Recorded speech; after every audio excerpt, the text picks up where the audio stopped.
വയോധികരായ ഗേ ദമ്പതികളുടെ കൊലപാതകം. 62ഉം 71 വയസ്സുള്ള മനുഷ്യരെ ചുറ്റിക കൊണ്ട് അടിച്ചുകൊന്ന തലയും ഉടലും വേർപെടുത്തി സ്യൂട്ട് കേസിലാക്കി ചിലത് ഉപേക്ഷിച്ചു. ചില ഭാഗങ്ങൾ ഫ്രീസറിൽ സൂക്ഷിച്ചു. കൊന്നത് പണത്തിനു വേണ്ടി മാത്രം. Clifton suspension bridge suitcase murder. കാണാം ക്രൈം സ്റ്റോറി. കൂടെയുള്ളവരുടെ ഉയർച്ചയിലും അവരുടെ സ്വത്തുക്കളിലും സൗഭാഗ്യങ്ങളിലും അസൂയ പൂണ്ട് അതൊക്കെയും തന്റേതാക്കി മാറ്റാൻ ആഗ്രഹിക്കുന്ന ഒരു തരം വികൃതമായ സൈക്കോപാത്തിക് ചിന്താഗതി ചിലരിലുണ്ട്. ഈ ഒരു ദുരാഗ്രഹത്തിന് വേണ്ടി ഏതറ്റം വരെയും പോകാനും മടിക്കാത്ത മനുഷ്യർ ഈ ലോകത്തുണ്ടെന്ന് തെളിയിക്കുന്നതാണ് ചില വിചിത്രമായ കൊലപാതക കേസുകൾ. അത്തരത്തിൽ 2024 ബ്രിട്ടനെയും കൊളംബോയെയും ഒരേപോലെ നടുക്കിയ ഭീതിജനകമായ ഒരു സംഭവമായിരുന്നു 2024 Clifton suspension bridge suitcase കൊലപാതകം.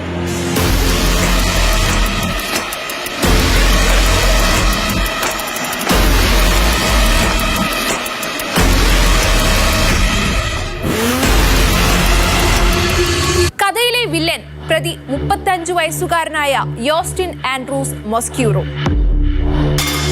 സാമ്പത്തിക ലാഭത്തിനു വേണ്ടി കൃത്യമായ ആസൂത്രണത്തോടെയായിരുന്നു ലണ്ടനിൽ താമസിച്ചിരുന്ന ആൽബർട്ട് അൽഫോൺസോയെയും പോൾ ലോങ്വർത്തിനെയും ഇല്ലാതാക്കിയത്. 62ഉം 71 വയസ്സുള്ള ഗേ കപ്പിളായ ഇരുവരെയും മനസാക്ഷിയെ വെല്ലുന്ന രീതിയിലാണ് കൊന്നുകളഞ്ഞത്. ആൽബർട്ട് അൽഫോൺസോയ്ക്ക് പ്രതിയായ യോസ്റ്റിനെ മുൻപരിചയമുണ്ടായിരുന്നു. ഇയാൾക്ക് ലണ്ടനിൽ താമസിക്കാനും ജോലി ചെയ്യാനും സൗകര്യമൊരുക്കി കൊടുത്തത് ആൽബർട്ട് ആയിരുന്നു. എന്നാൽ ആ സ്നേഹത്തിന് പകരമായി യോസ്റ്റിൻ തിരിച്ചു നൽകിയതോ ക്രൂരമായ കൊലപാതകം. ചുറ്റിക കൊണ്ടടിച്ച് ഇരുവരെയും കൊലപ്പെടുത്തി. തലയും ശരീരഭാഗങ്ങളും വേർപെടുത്തുകയും ചില ഭാഗങ്ങൾ സ്യൂട്ട് കേസിലും ബാക്കി ഫ്രീസറിലും സൂക്ഷിച്ചു. പിന്നീട് തെളിവ് നശിപ്പിക്കലായിരുന്നു പ്രതിയുടെ ലക്ഷ്യം. അതിനായി തിരഞ്ഞെടുത്ത മാർഗമാണ് അത്യന്തം ഭയപ്പെടുത്തുന്നത്. UK ബ്രിസ്റ്റോളിലുള്ള ക്ലിഫ്റ്റൺ സസ്പെൻഷൻ ബ്രിഡ്ജിൽ നിന്ന് ശരീരഭാഗങ്ങൾ അടങ്ങിയ സ്യൂട്ട് കേസ് താഴേക്കെറിയാൻ പ്രതി തീരുമാനിച്ചു. പ്രതി അത് നടപ്പാക്കാൻ ശ്രമിച്ചെങ്കിലും വിധി മറ്റൊന്നായിരുന്നു. എത്രയൊക്കെ തെളിവ് നശിപ്പിച്ചാലും ഒരു ചെറിയ കണികയെങ്കിലും അവശേഷിക്കുമെന്ന് പറയുന്നത് പോലെ പാലത്തിലെ CCTV ദൃശ്യങ്ങൾ അവിടെ എല്ലാത്തിനും സാക്ഷിയായി ഉണ്ടായിരുന്നു. രാത്രിയിൽ വലിയ ട്രാവൽ ബാഗുകളുമായി ഒരാൾ സംശയാസ്പദമായ രീതിയിൽ പാലത്തിലൂടെ നടന്നു പോകുന്നത് ചിലരുടെ ശ്രദ്ധയിൽപ്പെട്ടു. പെട്ടിയിലൊന്നിൽ നിന്നും രക്തം ഇറ്റുവീഴുന്നത് കണ്ടതോടെ ആളുകൾ ഇയാളെ തടഞ്ഞു നിർത്താൻ ശ്രമിച്ചു.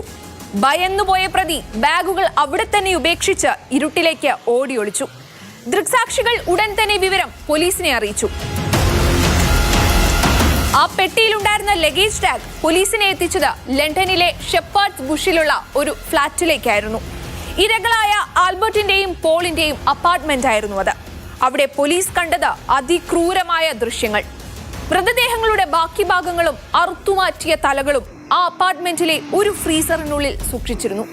പ്രതിയുടെ ലാപ്ടോപ്പും ഫോണും പരിശോധിച്ച ഫോറൻസിക് ഉദ്യോഗസ്ഥർ ഞെട്ടിക്കുന്ന വിവരങ്ങളാണ് കണ്ടെത്തിയത്.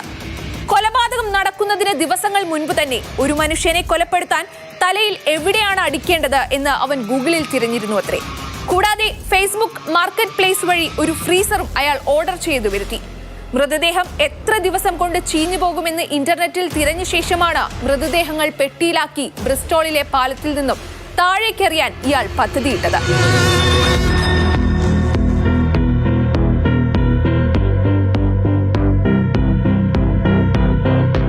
ഇതിനൊക്കെ പുറമെ ആൽബർട്ട് മരിച്ചു കിടക്കുമ്പോൾ തന്നെ അയാളുടെ ബാങ്ക് അക്കൗണ്ടിൽ നിന്നും 4000 പൗണ്ട് പ്രതി സ്വന്തം അക്കൗണ്ടിലേക്ക് മാറ്റാനും ശ്രമിച്ചിരുന്നു. കൊലപാതകത്തിന് ശേഷം ഒളിവിൽ പോയ യോസ്റ്റിനെ 3 ദിവസങ്ങൾക്ക് ശേഷം പോലീസ് പിടികൂടി.